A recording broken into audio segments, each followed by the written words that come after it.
Now that the 1989 show season has come to a safe and successful conclusion, it is time to say goodbye to Major Dana Atkins and Major Jeff Remington, alias the Dynamic Duo. But before we say goodbye, let's look back at some of the fond memories and lasting impressions they have left with all of us.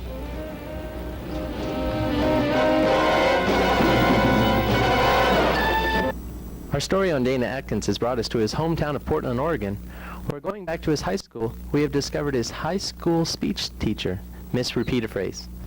Good morning, Miss Repeat-A-Phrase. How are you today? Good morning, Joe. I'm very fine, thank you. How are you? Fine. If you could you share a few of your precious memories of Dana Atkins during his high school years here with you?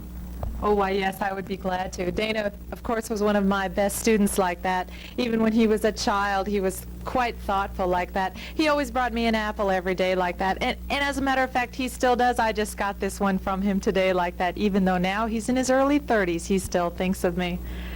As I reflect back on Dana in my class, I would have to say like that he was one of my most capable students. He picked up things extremely fast like that. Why, even when we did our speeches in class, he was most organized and prolific as a speaker like that. He took extensive, copious notes like that and had a consistently smooth delivery like that. Even in impromptu speeches like that, I could always count on Dana to be right on top of things and deliver a sterling speech like that. As I look out into my classroom, as I often do as a speech teacher, I only would hope that I could have several more students just like Dana, because I'm proud to say that I taught him everything he knows like that. Why, thank you. Like that. During our intensive background study, we have found out that Major Atkins did in fact hold down a job while he was on the Thunderbirds. He was the 1988 Nav officer for the squadron. We are very fortunate also to have training going on at this time. So let's go see if we can find the Nav officer training the new Nav officer. Well, look, we're in luck. Here's the Nav Room. Let's see, the coordinates of our position were 10.3 by 69-B. Quickly, feed those figures into the navigation aid computer. Roger.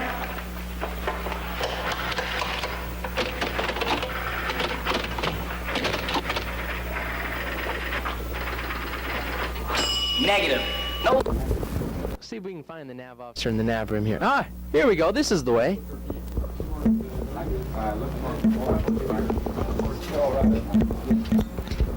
We take this highway right here.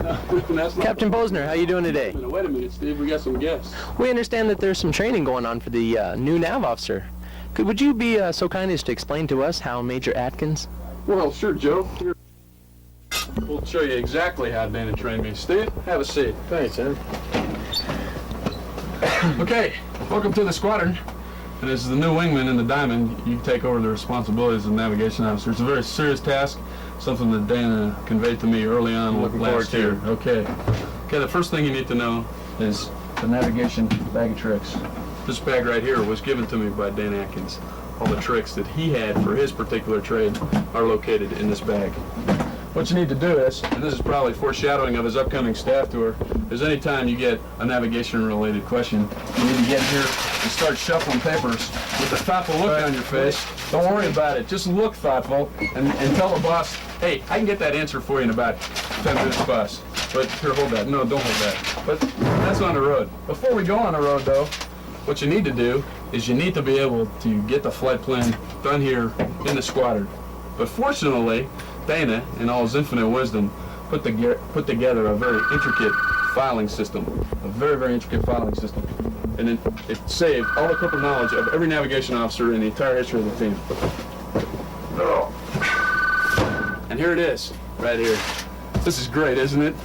This has all the locations you'd ever want to go to, some of the locations you never want to go to, and hell, half the time, to tell you the truth, I never knew what we were doing anyhow. It's junk. Don't worry about it. We'll leave it under the desk. Okay. Don't worry. This is junk too. We'll leave it under the desk. But Dana did something special for us. He took all the information in that intricate filing system of his, and he synthesized it down into a user-friendly continuity book. UEI inspectors would be proud. Here it is, just for our audience. The Dana Atkins Nav book. You can see how user-friendly this thing is. He's got white section, he's got a yellow section, he's got everything you'd ever want to know about navigate. Don't look at that part. This is junk. It's worthless. We never used it. We left it on the shelf. But don't worry about it. Don't get despondent. We have really the most highly technical aspect of the navigation program. The real nerve center of the entire system is right here in this office. It's the navigation computer. And Right. Dan Atkins personally saw to it that this thing was personally programmed by him. Here, let me show you how it works. Here's the program coming up now. God dang it! Oh, man. It's that self-portrait of his again. Well, the computer's down. I think this was his curse. Every time I push that button, he comes up to haunt me one more time. Dan Atkins. Oh well, hey, listen, don't worry about it. We got, I'll fill you in on the other aspects later. Here, Get rid of here, it. just don't worry about it. Hold on to that. Captain Poser, navigation officer. Tanker, hold on. Congratulations, Steve. You're now the navigation officer. This is another one of your additional duties. Now I'm going to teach you how to take care of scheduling problems. Watch me closely. Captain Poser, take your scheduling. 79th? Yeah, hey, I got a little technical problem with you here. You know that rendezvous we had scheduled for yesterday? Yeah, I know we weren't there because I really wanted for tomorrow. Yeah, I know you guys were airborne, and I know it's kind of hard to get these things scheduled at the last minute. But Dan Atkins, the guy I took this job from, he promised. Yeah, Dan Atkins. Yeah, Dana. Yeah, short guy. The one whose nose moves like that. Oh, man. Ooh, I think they recognized him. Hey, don't worry about it. We don't need a 79 video. Hey, listen, anyhow, that's tanker problems too, but we'll get more into that in detail later. We better get back to the board and figure out where we need that tanker tomorrow. Yeah, I think we're coming back from Hampton, back over to Nellis, and we have to avoid R3107 down here. So if you go up here to Fargo, 35, you drew a Highway line right 78, there. no, it's upside down. That's 87. 27. Okay, girls, we've all worked very closely with Major Atkins on his time on the team. Tell me what you're going to miss about him the most?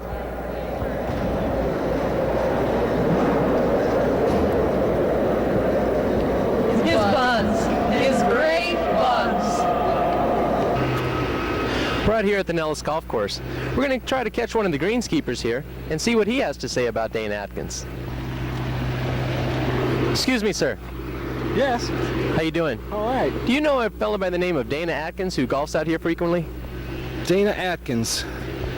Isn't he the guy that's got the nose that moves around? Yeah, that's him. Can you tell us a few of the things that you remember most about Dana I Atkins? remember him. Yeah, this is the guy that comes out here and hits golf balls at us all the time. If you see him, you tell him we're thinking of him an awful lot. Is there anything else besides hitting golf balls at you? Does he like damage the course or anything like that? Yeah, you see this area over here, this used to be that was all green over there. We had to turn that into a giant sand trap over here.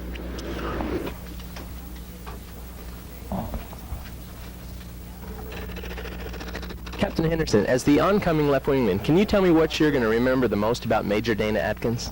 Well, Joe, that's a tough question. You know, there's so much to remember him for. He's got the nose, the buns, he was a nav officer hero, the way he walks, the way he plays golf, but most of all, Joe, he is the smoothest, the most debonair, the most suave of all Thunderbirds ever. At least that's what he's told me. Now that we've gotten the squadron's point of view of Major Dane Atkins, let's go to the wing and see what General Jumper has to say. Well, here he is right now. Excuse me, sir. Well, hello. Can you give us your opinion and what you're going to remember most about Major Dana Atkins? Who? Major Dana Atkins? Oh, you mean the nose guy down at the Thunderbirds? That's the one. Okay, yeah. His personal disclosure of the existence of the stealth fighter I thought was remarkable. Although the Department of Defense had chosen not to reveal it, I think it was Dana Atkins who stood in front of national TV and told the world that there was indeed a stealth fighter. He'll be most remembered for that. So what do I think about Captain Atkins and his performance here at Nellis? Captain Atkins is an asshole.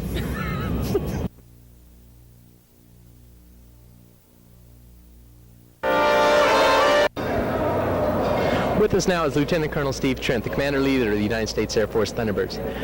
Colonel Trent, can you tell us what you remember most about Major Remington during his time on the team? Well, Major Remington is a tender, loving, compassionate individual. But when necessary, he could rule with an iron fist. I could always count up on him to handle dissension in the ranks.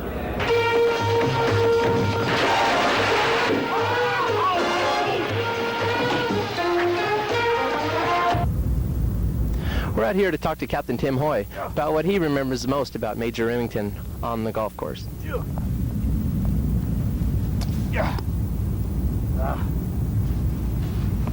Good morning. Good morning, Captain Hoy. Can you tell us what you remember most about Major Remington? What I remember most about Major Remington there is how he supplemented my income on the road there. The TDY money was never enough, but thanks to the winnings that I got from him on the golf course, he helped me get through all those long TDYs. The thing that I remember most about his golf game, however, is demeanor. He was always pissed off on the golf course. I've never seen a man miss so many putts as Major Remington, nor did I ever see a man quit a game so many times just to pick it up again. Well, there you have it, folks. We have found out that Major Remington is an avid runner, so let's go see if we can find a runner and talk to him. Well, here comes one now. Excuse me, sir. Yeah. Would you happen to know a Major Remington? You mean Jeff Ragman Remington? I was just reading about him in my latest copy of Runner's World. And what do you think of Major Remington? Well, matter of fact, I'm wearing my Remington running rags as we speak.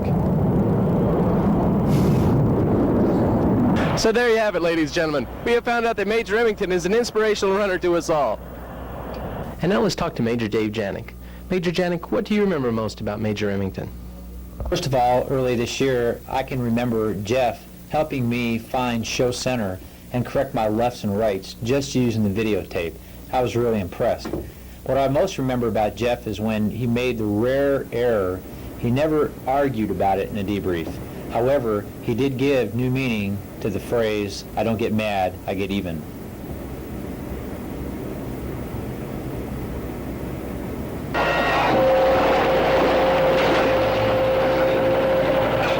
Hand me down the shark repellent bat spray.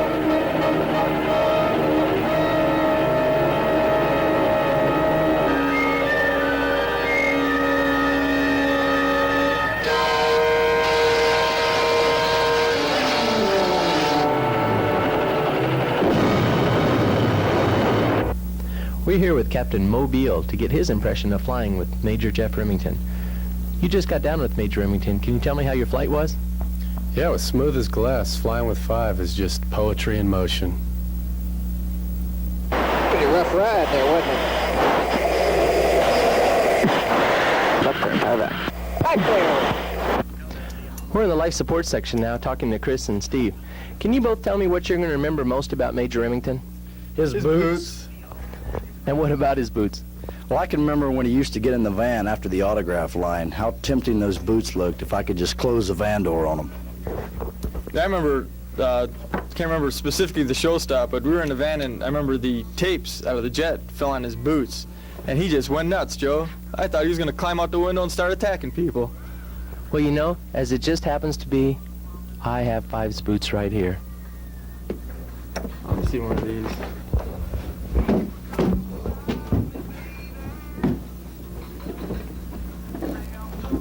Yes, sir, Judge. Yes, sir. Look at the wax buildup on those shoes. This is fine leather. I want that wax stripped off there. I want them creamed and buffed with a fine chamois, and I want them now. Chop, chop. Got him, Judge. Stop. You son of a bitch. I'll fix you, you fool. And then...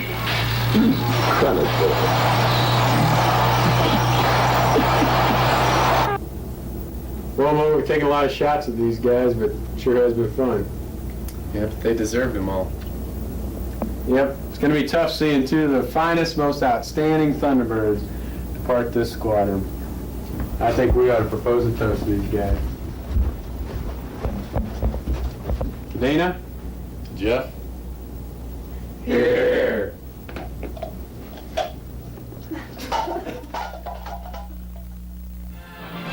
Flying the lead solo in his section.